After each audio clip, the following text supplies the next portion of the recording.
आइए दोस्तों हम लोग शुरुआत करते हैं। जैसा कि आपको पता ही होगा कि 2001 का हम लोग प्रीवियस ईयर टीजीटी में आए हुए क्वेश्चन को सॉल्व कर रहे हैं।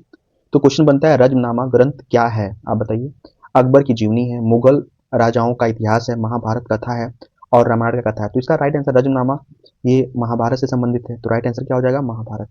महाभारत कथा है, क्या है, महाभारत कथा है। रज्मनामा क्या है, महाभारत कथा है। याद रहेगा, रज्मनामा भारत का फारसी अनुवाद है। ठीक है, रज्मनामा क्या है, रज्मनामा भारत महाभारत का फारसी अनुवाद है। सबको पता ही होना चाहिए बात, और सबको ये पता भी होगा। ठीक है, ये अकबर के टाइम में ही इसको अनुवाद करवाया गया था।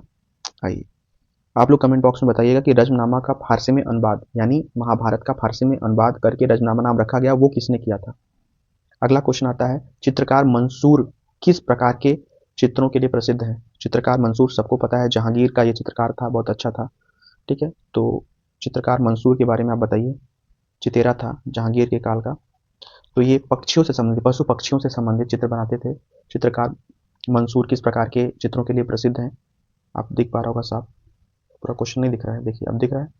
चित्रकार मंसूर किस प्रकार के चित्रों के लिए प्रसिद्ध हैं। तो ये जो है पशु पक्षी चित्र से संबंधित थे। ठीक है, उस्ताद मंसूर को नादिर उल असर की उपाधि प्रदान की गई थी। पशु पक्षियों के चित्रण तथा रेखांकन में अपनी संतति का अद्वितीय कलाकार थे, है ना। तो उस्ताद मंसूर जो है को ये उपाधि मिली थी, नादिर उल असर की उपाधि दिया था जहांगीर ने। और ये पशु पक्षियों के चित्र के लिए जाने जाते हैं। पशु पक्षियों के चित्र तथा रेखांकन में अपनी संतति का अद्वितीय कलाकार ये माने जाते हैं। ठीक है, आगे हम बढ़ते हैं। मुगल चित्रकला के पतन के पश्चात जो शैली विभिन्न केंद्रों में स्थापित हुई वह कहलाती है। तो ऑप्शन नंबर एक है क्षेत्रीय मुगल शैली। मुगल चित्रकला जब पतन हुआ, है ना, मुगल चित्रकला का क्या हुआ, जब पतन हुआ उसके बाद जो शैली केंद्रों में स्थापित हुई वह क्या कहलाती है। क्षेत्रीय मुगल शैली कहलाती है, कंपनी शैली कहलाती है, कांगड़ा शैली कहलाती है, दक्षिणी शैली कहलाती है। क्वेश्चन अच्छा है, आप लोग सोच समझ के बताइए, उत्तर दीजिए। क्वेश्चन कह रहा है कि मुगल चित्रकला पतन, जब मुगल चित्रकला खत्म हो गई उसके बाद जो शैली केंद्र में स्थापित हुई वह कौन सी शैली कहलाती है। तो इसका राइट आंसर हो जाएगा क्षेत्रीय मुगल शैली। क्या आंसर हो जाएगा, क्षेत्रीय मुगल शैली, राइट आंसर हो जाएगा। अगला है कांगड़ा चित्रकला। कांगड़ा चित्रकला का दूसरा नाम है राजस्थानी चित्रकला, मुगल चित्रकला, पहाड़ी चित्रकला या गढ़वाली चित्रकला। तो आपको जानकारी होनी चाहिए, जो कांगड़ा चित्रकला है उसका जो दूसरा नाम है वो पहाड़ी चित्रकला है, यानी पहाड़ी से संबंधित है। कांगड़ा शैली जो है, आप इसका राइट आंसर पहले लगा लीजिए। क्या हो जाएगा राइट आंसर, पहाड़ी चित्रकला हो जाएगा। आप जानिए जो कांगड़ा चित्रकला है इसी का दूसरा नाम पहाड़ी चित्रकला भी है। क्या नाम है, पहाड़ी चित्रकला भी है इसी का नाम। ठीक है, तो ये इसके जो स्वर्णिम नमूने हैं, और जो है आप बता दें पहाड़ी चित्रकला को ही हम लोग कांगड़ा शैली के नाम से जानते हैं। ये आपको जानकारी होनी चाहिए। ठीक है, आगे हम लोग पढ़ते हैं अगला क्वेश्चन। ये दोस्तों, जैसा कि हमने आपसे क्वेश्चन जो पूछा था रज्मनामा, तो आप जान लीजिए रज्मनामा के बारे में थोड़ा सा हम आपको बता देते हैं। आप कमेंट बॉक्स में आंसर अब तक दे भी चुके होंगे। रज्मनामा जो है, अगर हम बात करें तो ये इसे कन्वर्ट महाभारत, जो महाभारत था, महाभारत को ही कन्वर्ट करके, यानी महाभारत जो किताब थी महाभारत कथा, उसी को अनुवाद करने के बाद इसका नाम रज्मनामा रख दिया गया था। और रज्मनामा का जो मतलब होता है वो युद्ध की किताब। क्या मतलब होता है, युद्ध की पुस्तक। क्या मतलब होता है, युद्ध की पुस्तक आप कह सकते हैं, युद्ध की पुस्तक। ठीक है, आप इसे जान सकते हैं। रज्मनामा को हम लोग युद्ध की पुस्तक कहते हैं। और रज्मनामा को महाभारत, यानी ओरिजिनल नाम महाभारत था, उसको जब फारसी में कन्वर्ट किया अकबर के टाइम में, फैजी और अब्दुल कादिर बदायूनी दो थे, दोनों ने मिलकर महाभारत को पूरा ट्रांसलेट किया फारसी में। कौन कौन, फैजी और अब्दुल कादिर बदायूनी। आप याद रखिए नाम, फैजी, एक का नाम फैजी था और दूसरे का नाम अब्दुल कादिर बदायूनी था। इन दोनों ने मिलकर जो महाभारत किताब था उसे फारसी में कन्वर्ट किया, और अब महाभारत किताब का नाम जो टाइटल था उस नाम को रज्मनामा कर दिया। जिसका मतलब होता है, रज्मनामा का मतलब क्या होता है, युद्ध की पुस्तक। तो आपको क्लियर हो चुका होगा। चलिए आगे हम लोग बढ़ते हैं और अगले क्वेश्चन पे चलते हैं।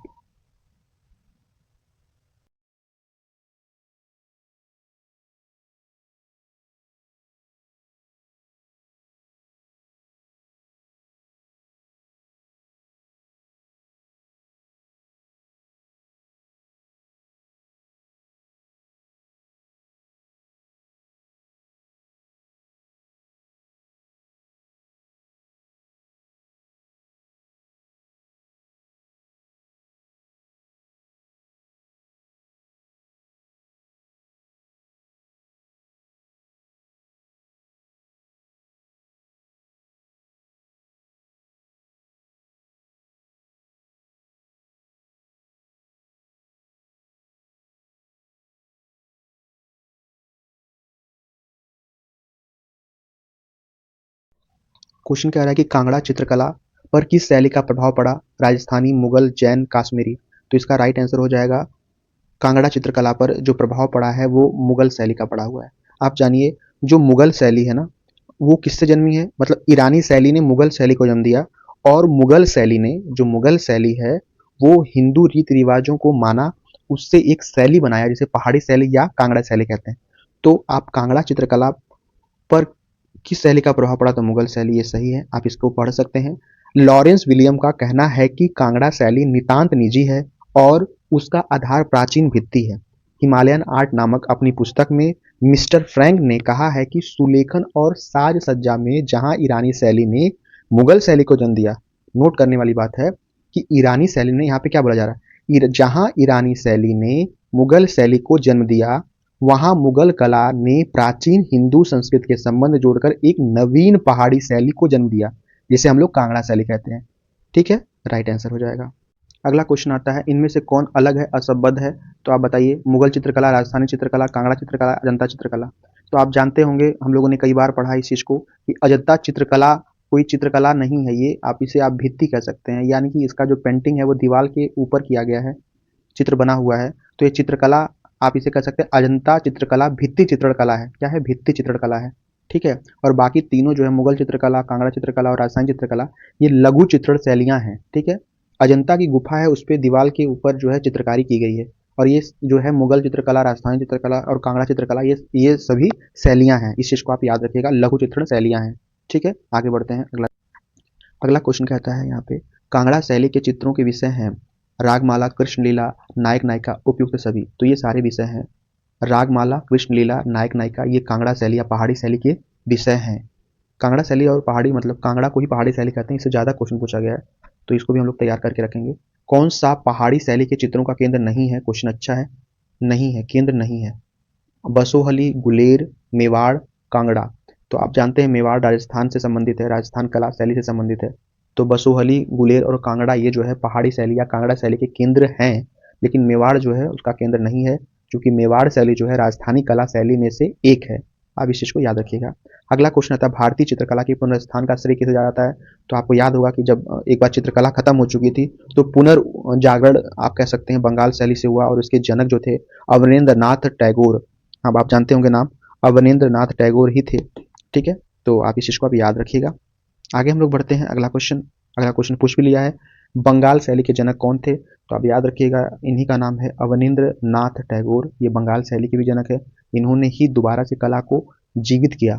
डॉक्टर अवनींद्र नाथ ठाकुर ने कुछ युवा शिष्यों को लेकर भारतीय कला में पुनर्जागरण का आंदोलन आरंभ किया, सबने जिसे सबने बंगाल स्कूल ऑफ आर्ट कहकर पुकारा। ये याद रखिएगा नाम, बंगाल स्कूल ऑफ आर्ट कहकर पुकारा। ठीक है, आगे बढ़ते हैं।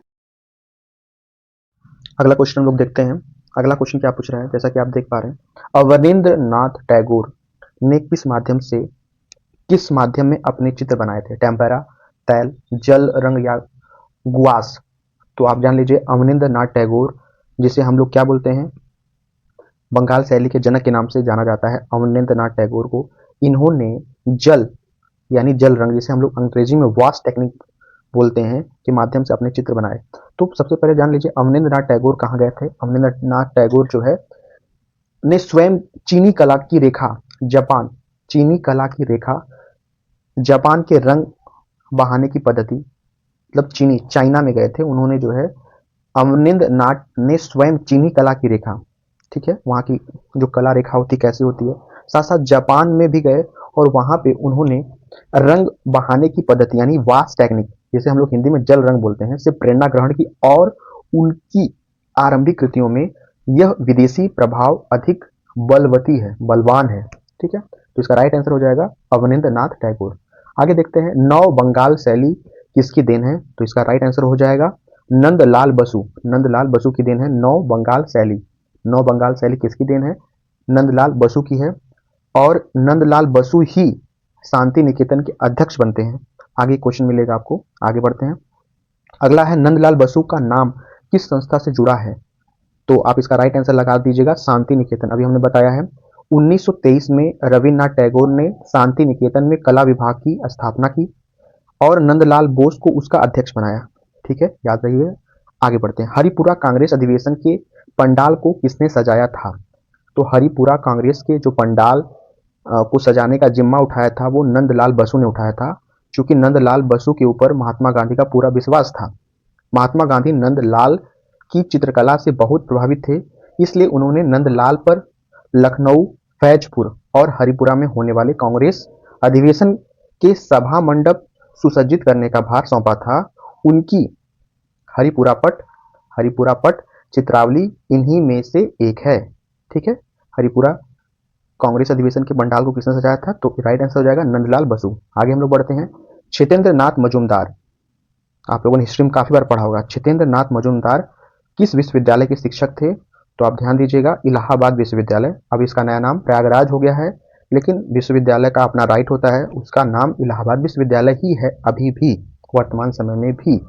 ठीक है, ऐसा नहीं प्रयागराज विश्वविद्यालय कहलाएगा, उसका नाम वही है। सरकारें जो है नाम चेंज जरूर कर सकती हैं, जैसे योगी आदित्यनाथ थे, उन्होंने इलाहाबाद से प्रयागराज कर दिया, लेकिन यूनिवर्सिटी का नाम वही है अभी भी, इलाहाबाद विश्वविद्यालय।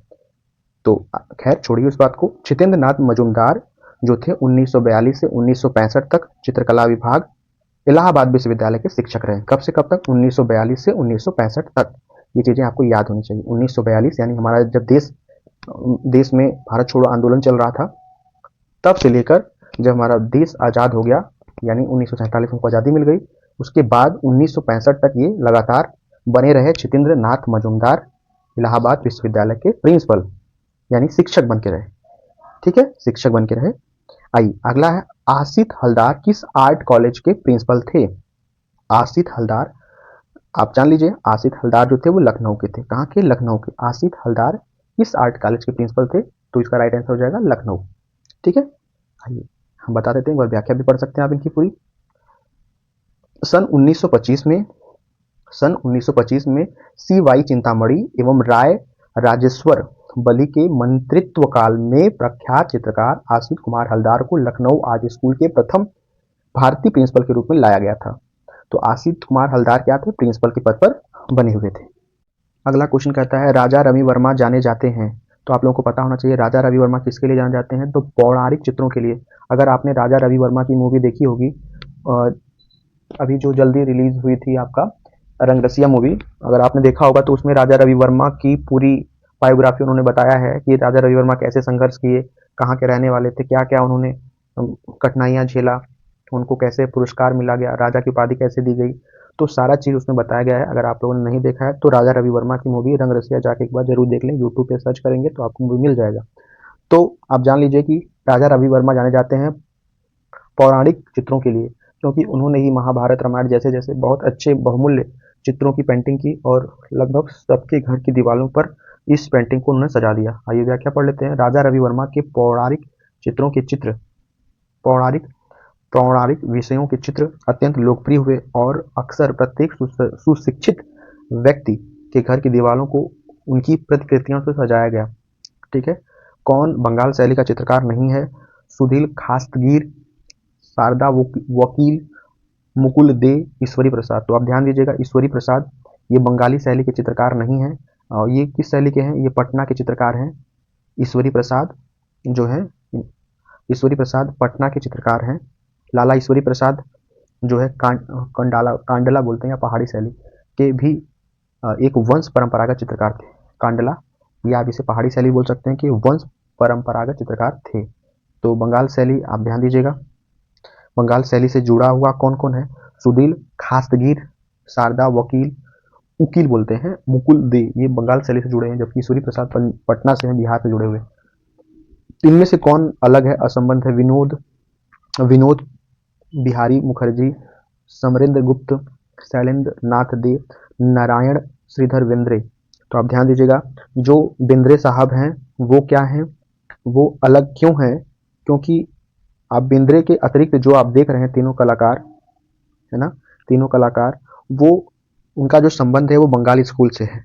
यानी विनोद कुमार मुखर्जी, समरेंद्र नाथ गुप्त, शैलेंद्र नाथ दे, ये तीनों लोग जो हैं, ये तीनों कलाकार बंगाल स्कूल से संबंधित हैं, जबकि नारायण श्रीधर बेंद्रे ये अलग हैं। तो आप इनका टिक लगा सकते हैं, ऑप्शन नंबर 4 इज करेक्ट। चलिए आगे बढ़ते हैं, अगला क्वेश्चन, इसमें से कौन मूर्तिकार है? इनमें से कौन 4 विकल्प दिया गया है, आप बताइए इसमें से। कुमारिल स्वामी, गोपाल घोष, देवी प्रसाद राय चौधरी, सुब्रमण्यम।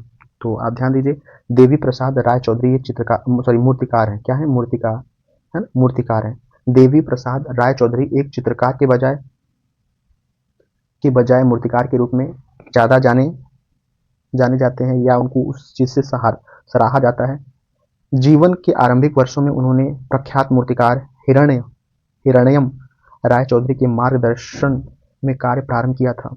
ठीक है, तो इसका राइट आंसर हो जाएगा देवी प्रसाद राय चौधरी। ये मूर्तिकार के रूप में इन्होंने ज्यादा ख्याति प्राप्त की है, जबकि ऊपर आप लोगों ने देखा है कुमारिल स्वामी, गोपाल घोष, ये मूर्तिकार और चित्रकार दोनों है। सुब्रमण्यम। ठीक है, आगे राजा रवि वर्मा। देखिए क्वेश्चन इंपॉर्टेंट है। इनकी मूवी जो बनी है रंग रसिया, आप जरूर देखिए। राजा रवि वर्मा का जन्म 1848 में किस स्थान पर हुआ था? मदुरा में हुआ था, या त्रिवांकुर में हुआ था, मैसूर में हुआ था, या किल्ली मन्नूर में हुआ था? तो आप ध्यान दीजिएगा, राइट आंसर हो जाएगा किल्ली मन्नूर। और ये कहाँ पड़ता है? ये केरल में पड़ता है। किल्ली मन्नूर जो है वो केरल में पड़ता है। ठीक है, तो ये साउथ के थे, साउथ के नाम से, यानी ये कहाँ गांव है?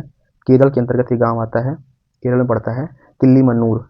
राजा रवि वर्मा का जो जन्म हुआ था 1948 में हुआ था, सॉरी 1848 में हुआ था, और ये केरल में है। इन्होंने कुछ डर्टी पेंटिंग की थी, जिनका इनको बहुत ज़्यादा विरोध महाराष्ट्र में करना पड़ा, है ना।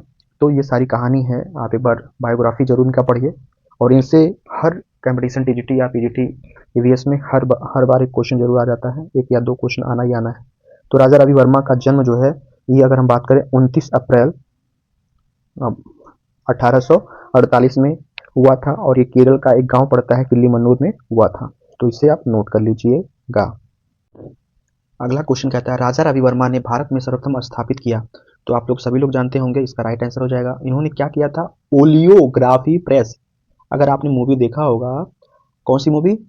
रंग रसिया, तो उसमें दिखाया जाएगा कि इन्होंने अपना चित्र, चूंकि ये चित्रकार थे, इन्होंने चित्रकारी तो अच्छे से की, अब उस चित्रकारी को फैलाना था, तो इन्होंने कर्जा लेके अपनी जमीन वगैरह बेच के, और इनके जो सबसे मदद मांग मांग के इन्होंने ये ओलियोग्राफी प्रेस की स्थापना की। एक अंग्रेज था, उसके साथ मिलके इन्होंने ओलियोग्राफी प्रेस की स्थापना की, और अपनी जो पत्रिकाएं थी और अपनी जो पेंटिंग थी उसको फैलाया, ताकि ये घर घर तक जा सके। इनके ऊपर आरोप भी लगा कि आप जो है व्यापार कर रहे हैं, जो भगवान की पत्रिका है या भगवान की पेंटिंग है, जिसे लोग भगवान मानते थे, कुछ लोग जैसे बड़े दर्जे के लोग थे, छोटे दर्जे के लोगों को मंदिर के अंदर नहीं जाने दिया करते थे। जब उनको वो चित्र मिला तो वो बहुत खुश हुए और उनकी पूजा याचना करने लगे। उनको राजा रवि वर्मा खुद भगवान में विश्वास नहीं करते थे, वो तो कहते थे ये पेंटिंग है, एक है। लेकिन उन्होंने उस पेंटिंग के थ्रू लोगों के अंदर जो श्रद्धा भाव था, भगवान के प्रति प्रेम भाव था, वो जागे ला दिया। ठीक है, तो इसका राइट आंसर हो जाएगा। अगला क्वेश्चन कहता है कि जामनी राय ने किस शैली से प्रेरणा ली? कंपनी शैली, काली घाट पट शैली, बंगाल शैली, या पाश्चात्य शैली? तो इसका राइट आंसर आप लगा लीजिएगा, काली घाट पट शैली से इन्होंने प्रेरणा ली थी, मोटिवेशन इन्होंने काली घाट पट शैली से लिया था। थोड़ा सा पूरे डिटेल में पढ़ लीजिए इनके बारे में। जामनी राय की कला का बंकुर क्षेत्र की जीवंत पटुआ कला से सीधा संबंध है। उन्होंने कालीघाट स्कूल को एक दृष्टि प्रदान की, जो वास्तव में जनजीवन के मुहावरे का एक नागरिक संस्करण था। ठीक है, आगे बढ़ते हैं। अगला क्वेश्चन है, देवी प्रसाद राय चौधरी यहाँ के प्रिंसिपल थे। Calcutta art of school, Madras art of school, Lucknow art of school, Jaipur art of school. जैसा कि पिछले क्वेश्चन में 2 बार इनसे क्वेश्चन बन चुका है, देवी प्रसाद राय से 2 बार क्वेश्चन बना हुआ, एक मूर्तिकार थे, और ये मद्रास आर्ट ऑफ स्कूल के प्रिंसिपल थे, है ना, मद्रास आर्ट ऑफ स्कूल। सन 1929 में उन्होंने मद्रास के शासकीय कला विद्यालय के अधीक्षक पद पर ससम्मान नियुक्ति किया था। ठीक है, तो देवी प्रसाद राय चौधरी मूर्तिकार के रूप में जाने जाते हैं, और ये मद्रास आर्ट स्कूल के प्रिंसिपल थे। इसका राइट आंसर हो जाएगा। अगला क्वेश्चन है, रविन्द्रनाथ टैगोर के चित्र किस प्रकार के हैं? तो आप लोग जानते ही होंगे, रविन्द्रनाथ टैगोर का जो चित्र है वो आधुनिक विमूर्त शैली से संबंधित है ना, आधुनिक विमूर्त शैली से संबंधित है।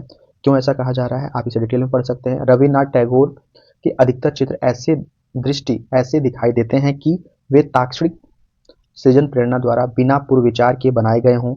उनमें परिवर्तन या उद्देश्य पूर्व परिपादन के प्रयत्न नहीं है। चित्रण को आरंभ करते ही वे बिना विश्राम या चिंतन के तत्पर होकर उसको शीघ्रता से पूर्ण करते थे, कोई ऐसा सोच विचार नहीं करते थे। जैसे उन्होंने कोई चित्र बनाना शुरू किया, उसको जब तक पूर्ण नहीं कर लेते थे तब तक वो बैठते नहीं थे। तो शीघ्रता उनमें दिखती है, कुछ भाव नहीं छोड़ता है, तो इसलिए आधुनिक विमूर्त शैली बोला जा सकता है। ये रविन्द्रनाथ टैगोर के चित्र किस प्रकार के हैं, तो आधुनिक विमूर्त शैली से संबंधित हैं। आसित हलदार जाने जाते हैं, जैसा कि हम लोगों ने अभी पहले भी पढ़ा था कि Asit Haldar Lucknow art of school के प्रथम भारतीय प्रिंसिपल के रूप में जाने जाते हैं। इनसे क्वेश्चन पूछा है, एक बार दोबारा पूछा। आसित हलदार जाने जाते हैं मूर्तिकार के रूप में, मिनिएचर चित्रकार के रूप में, कवि कलाकार के रूप में, आधुनिक चित्रकार के रूप में। तो आप इसका राइट आंसर लगाइएगा, कवि कलाकार के रूप में आसित कुमार हलदार जाने जाते हैं। और ये पहले प्रिंसिपल बने, भारतीय प्रिंसिपल बने, क्योंकि उस समय अंग्रेजों का राज था। तो लखनऊ आर्ट ऑफ स्कूल के प्रथम भारतीय प्रिंसिपल के रूप में आसित कुमार हलदार बने और इन्हें कवि और कलाकार के रूप में जाना जाता है। की व्याख्या पढ़ सकते हैं। आपने प्रकृति व विराट मानवता को कवि की भावुक दृष्टि से देखा, जिससे चित्रों में संगीत का माधुर्य अभिव्यंजित हो सका। ठीक है, आगे हम लोग पढ़ते हैं। अगला क्वेश्चन है, अमृता शेरगिल ने चित्रकला की शिक्षा पाई, तो इसका राइट आंसर हो जाएगा पेरिस। पेरिस में गई थी वो, और पेरिस से उन्होंने शिक्षा लेकर 1934 में वो जब भारत आई और आकर कहाँ पे बस गई, शिमला में बस गई, और इन्होंने शिक्षा पेरिस से प्राप्त की थी। ठीक है, आगे बढ़ते हैं हम लोग। आप लोग यूट्यूब पे सर्च कर लीजिए, अमृता शेरगिल के बारे में बहुत सारी जानकारी मिल जाएगी। अमृता शेरगिल पर भारत आगमन पर प्रभाव पड़ा लोक कला का, अजंता चित्रों का, राजस्थानी चित्रों का, या बंगाल पुनर्जागरण काल के चित्रों का। तो आप बताइए इसका राइट आंसर क्या हो जाएगा। तो आप ध्यान दीजिएगा, इसका राइट आंसर हो जाएगा अजंता चित्रों का। सबसे पुरानी गुफा अजंता की गुफा है। आपको पता होना चाहिए अजंता की गुफा कहाँ पे है, औरंगाबाद में है। औरंगाबाद में कहाँ पे है, औरंगाबाद में आप महाराष्ट्र में है। ठीक है, महाराष्ट्र, औरंगाबाद में महाराष्ट्र में है। तो अमृता शेरगिल जब भारत आई तो उन्होंने अजंता की गुफा या अजंता के चित्रों पे उन्होंने बहुत सोच विचार किया, बहुत ध्यान उस पर दिया। ठीक है, तो इस चीज़ को आप याद रखिएगा। आइए इनका डिस्कशन भी देख लेते हैं एक बार, इन्होंने क्या क्या किया था। तो ध्यान दीजिएगा, अमृता शेरगिल ने 1936 से 1937 ईस्वी के के मध्य जो है समस्त भारत का पर्यटन किया। कब से कब, 1936 से 37। अमृता शेरगिल जो शिमला में आके बस गई, पेरिस में पढ़ाई करने गई थी, और पेरिस से पढ़ाई करके 1934 में लौटी, और लौट कर इन्होंने सबसे पहले अजंता की गुफा को बहुत अच्छे से घूमा। तो वही कहा जा रहा है कि अजंता जो अमृता शेरगिल हैं 1936 से 37 ईस्वी के मध्य समस्त भारत का पर्यटन किया, और सर्वप्रथम उन्होंने अजंता के विशाल और भव्य भित्तियों को देखा और भारतीय कला तथा जीवन से प्रभावित हुई। तो उन्होंने उसी समय वो मोटिवेशन ली। ठीक है, अमृता की कला ने यहाँ से ही एक नवीन मोड़ लिया, और उन्होंने अजंता तथा पहाड़ी चित्रों की सरल और सपाट कोमल रंगों की प्रतीकात्मक शक्ति को समझा। ठीक है, तो आप इसका राइट आंसर लगा सकते हैं।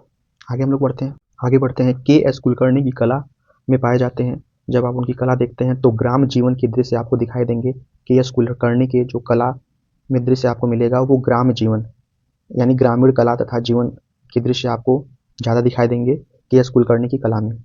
आगे हम बढ़ते हैं। के हब्बर या हब्बार के अंतिम दिनों की चित्र शैली है, कैसी है के हब्बर, बहुत इंपॉर्टेंट है ये, तो ये याद रखिएगा कि हब्बर की जो है अंतिम दिनों, जब उनका अंतिम टाइम चल रहा था, तो उस समय की जो चित्र शैली थी उनकी रेखात्मक थी। कैसी थी, रेखात्मक थी।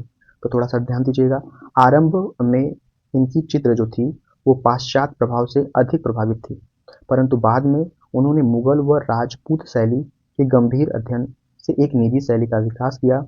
इसी इनकी वह शैली रेखात्मक रूप में उभर कर आई, जबकि मुगल का भी प्रभाव इनकी शैली पे है, जैसा कि यहाँ पे लिखा हुआ है, मुगल ईरानी से प्रभावित थे ना, ईरानी शैली से। तो यहाँ पे के हैबर जो है अंतिम दिनों में चित्र शैली कैसी थी उनकी, तो रेखात्मक थी। आगे कंपनी शैली के भारतीय केंद्रों में प्रसिद्ध है। कंपनी शैली के भारतीय केंद्रों में प्रसिद्ध हैं मुर्शिदाबाद, कलकत्ता, पटना, दिल्ली। तो आप ध्यान दीजिएगा, इसका राइट आंसर लगाइएगा। कंपनी शैली के भारतीय केंद्रों में प्रसिद्ध है पटना शैली, पटना है ना, जो बिहार का राजधानी है। कंपनी शैली के भारतीय केंद्रों में प्रसिद्ध है पटना शैली, आप इसको याद रखिएगा। भारत के एकमात्र कलाकार जिनके चित्र पिकासो का नाम आप लोग जानते ही होंगे, पिकासो के साथ प्रदर्शित हुए थे। वो भारत के एकमात्र चित्रकार थे जिनका चित्र जो है पिकासो के साथ प्रदर्शित हुआ था। उनका नाम क्या था, तो मकबूल फिदा हुसैन नाम था। इंपॉर्टेंट है ये, याद रखिएगा, मकबूल फिदा हुसैन। ये एकमात्र कलाकार थे जिनके चित्र जो पिकासो के साथ प्रदर्शित हुए थे? तो मकबूल फिदा हुसैन, जान लीजिए। जो सन अगर हम बात करें सन 1971 में ब्राजील के मकबूल फिदा हुसैन की महाभारत सीरीज के 30 चित्र पिकासो के चित्र के साथ प्रदर्शित हो चुके हैं। ठीक है, आगे हम लोग बढ़ते हैं अगला क्वेश्चन। अगला क्वेश्चन करता है एन एस बेंद्रे किस विश्वविद्यालय के प्रधानाध्यापक थे? तो आप इसे याद रख लीजिएगा, बड़ौदा के। कहाँ के? बड़ौदा के। ध्यान रखिए, एन एस बेंद्रे का पूरा नाम नारायण श्रीधर बेंद्रे है। क्या नाम है? नारायण श्रीधर बेंद्रे है। और ये जो है बेंद्रे साहब बड़ौदा विश्वविद्यालय के कला विभाग के अध्यक्ष पद पर अनेक वर्षों तक कार्य करके निवृत्ति प्राप्त कर चुके हैं। ठीक है, प्रधानाध्यापक भी थे, ये प्रधानाध्यापक भी थे एन एस बेंद्रे। चलिए आगे बढ़िए। प्रथम भारतीय महिला चित्रकार थी, तो याद रखिएगा इनका नाम सुनैनी देवी है। क्या नाम है? सुनैनी देवी इस राइट आंसर हो जाएगा। चूंकि स्टेला क्रैमरिस ने जो है सुनैनी देवी को पहली चितेरी बताया है या कहा है। कुछ आलोचकों का यह भी मानना है कि सुनैनी देवी के चित्रों में लोक कथा के तत्व और पात्रों की प्रसिद्धि लंबी आंखों की शैली ने यामिनी राय को प्रभावित किया। ठीक है, और यामिनी राय जो है 1905 से 1938 तक सक्रिय रही हैं चितेरी के रूप में। ठीक है, तो ये राइट आंसर हो जाएगा, आप इसे याद रखिएगा। प्रथम भारतीय चितेरी सुनैनी देवी हैं। सुनैनी देवी हैं। इस भारतीय कलाकार के चित्रों की प्रतिलिपि अधिकांश घरों में पाई गई, तो आंख मूंद के भी लगा सकते हैं। राजा रवि वर्मा, जिनकी मूवी का नाम रंग रसिया है, और ये राजा रवि वर्मा की बायोग्राफी है। इसमें राजा रवि वर्मा का जन्म जो है केरल में हुआ था। केरल में किस गांव में आप बताइएगा? किल्ली मन्नूर। और इनका जो जन्म हुआ था 29 अप्रैल 1848 को हुआ था। जानते हैं चूंकि राजा रवि वर्मा जो है धार्मिक चित्र बनाए थे, जिससे वो घरों घरों तक पहुंच गया चित्र। ठीक है, आगे हम लोग बढ़ते हैं। अंग्रेजी शासन के कारण जिन नवीन शैली का जन्म हुआ वो शैली कहलाती है कंपनी शैली। अंग्रेजी शासन के कारण जिन नवीन शैली का जन्म हुआ उसे हम लोग का क्या कहते हैं? कंपनी शैली कहते हैं। जान लीजिए, पटना व्यापारिक केंद्र था और अंग्रेजी सरकार के अनेक कार्यालय पटना में थे। इस प्रकार अंग्रेजों का वहां रहना स्वाभाविक था। यह अंग्रेज अधिकारी इन भारतीय चित्रकारों से अपने लघु व्यक्ति चित्र बनवाते थे। जो अंग्रेज अधिकारी थे वो भारतीय जो चितैरे थे उनसे अपने लघु व्यक्ति चित्र बनवाते थे, और विशेष रूप से भारतीय पशु पक्षी तथा प्रकृति के चित्रों की मांग करते थे।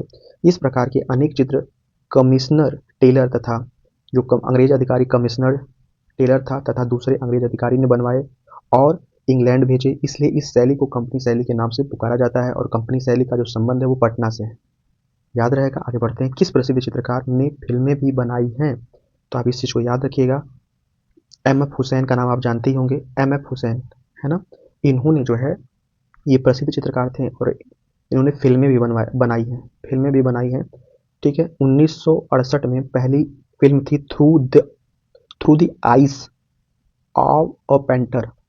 ये ध्यान दीजिएगा, इनकी मूवी का नाम through the eyes of a painter के लिए गोल्डन बियर पुरस्कार बर्लिन फिल्म महोत्सव में प्राप्त हुआ था। चूंकि इंग्लिश मूवी आप देख सकते हैं, यूट्यूब पे भी है। Through the eyes of a painter के लिए इनको जो है गोल्डन बियर पुरस्कार बर्लिन फिल्म महोत्सव में प्राप्त हुआ था। ठीक है, तो किस प्रसिद्ध चित्रकार ने फिल्में बनाई है? तो एम एफ हुसैन हो जाएगा।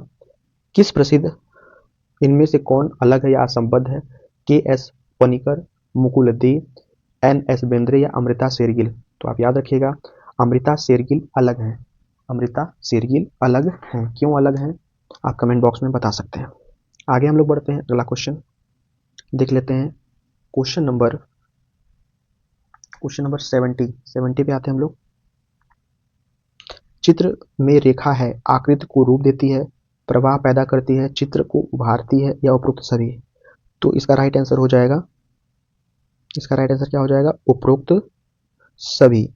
क्योंकि जो चित्र में रेखा का क्या क्या योगदान होता है? वो आकृति को रूप देती है, प्रवाह पैदा करती है रेखा, चित्र को उभारती है रेखा, है ना, चित्र को भी उभारती है रेखा। ठीक है, तो ये सारी चीजें चित्र में रेखा का प्रयोग होता है। भारतीय चित्रकला में रंग के 7 महत्व है। भारतीय चित्रकला में रंग के 7 महत्व है। प्रकाश और छाया का, परिप्रेक्ष्य का, रेखा का, या मॉडलिंग का? तो याद रखिएगा, इसका राइट आंसर हो जाएगा रेखा का। रेखा और रंग मिलकर रूप या आकार निर्मित करते हैं। ठीक है, अगर रेखा ही रहेगी तभी तो आपको रेखा और रंग को मिला दिया जाएगा, तो उसी से हमको उसका क्या रूप बनेगा, क्या आकार आएगा, वो हमको पता चलेगा। ठीक है, आगे बढ़ते हैं, कौन सा वक्तव्य सही नहीं है? आकृति को रूप मिलता है प्रकृति से, रेखा से, रंग से, प्रकाश छाया से। तो सही नहीं है यहाँ पे बोला गया है। तो प्रकाश की छाया से हमको कोई आकृति का रूप नहीं मिल सकता है। प्रकाश की छाया से अगर आप कहिए नहीं मिल सकता है। प्रतीक से आप ले सकते हैं, आकृति को रूप मिलेगा, रेखा से मिलेगा, रंग से मिलेगा। प्रकाश और छाया से ऐसा कुछ रूप हमको नहीं मिल पाएगा। रेखाओं, वर्णों, छाया, प्रकाश अथवा धरातली गठन के प्रयोग से चित्रतल का निश्चित अंकन या अलंकरण ही आकृति अथवा रूप कहलाता है। ठीक है, तो इसमें कौन सा वक्तव्य सही नहीं है? तो ये प्रकाश छाया से। आगे हम लोग पढ़ते हैं, भारतीय सौंदर्य शास्त्र के प्रथम दार्शनिक थे, याद रखिएगा इनका नाम भरत था।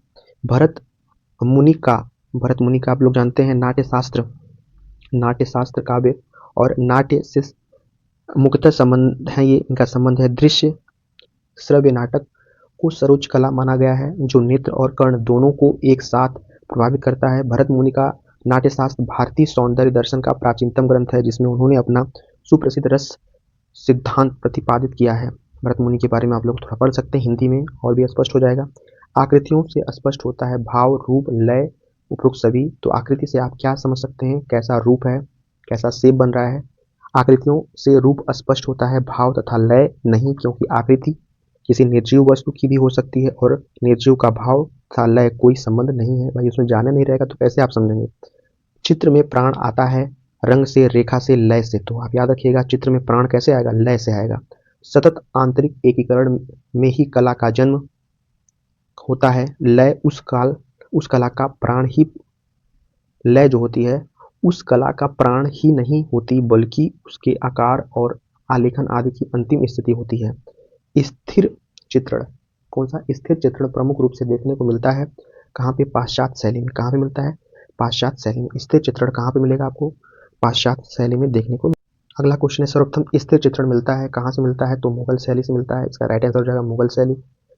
अगला क्वेश्चन है, दृश्य चित्र में परिप्रेक्ष्य से स्पष्ट होता है, क्या होता है? वस्तु की स्थिति। इसका राइट आंसर हो जाएगा। आगे, एक मकान का अंकन परिप्रेक्ष्य के सिद्धांत के अनुसार है, तो रैखिक परिप्रेक्ष्य। क्या है? रैखिक परिप्रेक्ष्य है। इनका परिप्रेक्ष्य सिद्धांत में महत्व है। क्या महत्व है? दूरी और नैकट्य, प्रकाश और रंग, विलीयमान बिंदु और क्षितिज रेखा सभी। तो परिप्रेक्ष्य सिद्धांत में ये सारी चीजें आ जाएंगी। कला क्या है? प्रकृति का चित्रण, भावों का चित्रण, प्राणियों का चित्रण, कलाकार की अनुभूति से परिपूर्ण चित्रण। तो यही राइट आंसर हो जाएगा। Option number 4। कला क्या है आप समझ गए होंगे। मनुष्य कलाओं को अपने समाज से ही सीखता है। कला का कार्य करने की प्रेरणा भी उसे अपने समाज जीवन की अनुभूतियों से प्राप्त होती है। उसकी कला का रूप उसकी अनुभूति ही होती है। आगे बढ़ते हैं, अगला क्वेश्चन देख लेते हैं। चूंकि 2001 में जो परीक्षा हुई थी उसमें केवल 85 क्वेश्चन पूछा गया था। रस का अर्थ है, रस का क्या अर्थ है आप बता सकते हैं? रस का अर्थ है दर्शक के मन में उत्पन्न आनंद की अनुभूति। भरत मुनि ने भी यही बात की व्याख्या की थी। सौंदर्य शास्त्र के अनुसार भाव होते हैं। सौंदर्य शास्त्र के अनुसार जो भावों की संख्या है वो 9 है। ठीक है, सौंदर्य शास्त्र के अनुसार भावों की संख्या 9 है। ठीक है, भाव को भारतीय शास्त्रों में रस की कोटि में विभाजित किया गया है, जिसमें 9 रस हैं, जैसे श्रृंगार, हास्य, करुण, रौद्र, वीर, भयानक, विभत्स, अद्भुत, शांत। यह सभी मन की 9 स्थितियां हैं, लेकिन भरत मुनि ने 8 रस माना है।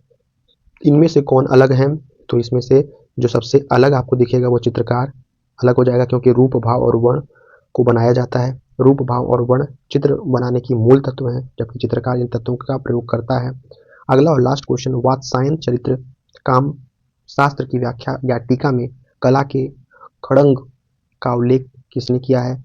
तो याद रखिएगा यशोधर ने किया है। इसकी व्याख्या पढ़ सकते हैं यशोधर। जयपुर नरेश जय सिंह प्रथम की सभा के राजपुरोहित पंडित यशोधर ने 11वीं शताब्दी में कामसूत्र की टीका जयमंगला नाम से प्रस्तुत की। कामसूत्र के प्रथम अधिकरण के तीसरे अध्याय की टीका करते हुए यशोधर ने आलेख चित्रकला के 6 अंग बताए। रूप, भेद, प्रमाण, भाव, लावण्य योजना, सदृश्य, वर्णिका भंग, ये सारी चीज़ें हैं। बहुत बहुत धन्यवाद वीडियो देखने के लिए। आप लोग चैनल को जरूर सब्सक्राइब करिएगा, क्योंकि मैं भी एक टीचर हूँ। आप लोगों को जो बताऊँगा सही बताऊँगा, और दोस्तों तक इस बात को जरूर शेयर करिएगा। बहुत बहुत धन्यवाद वीडियो देखने के लिए।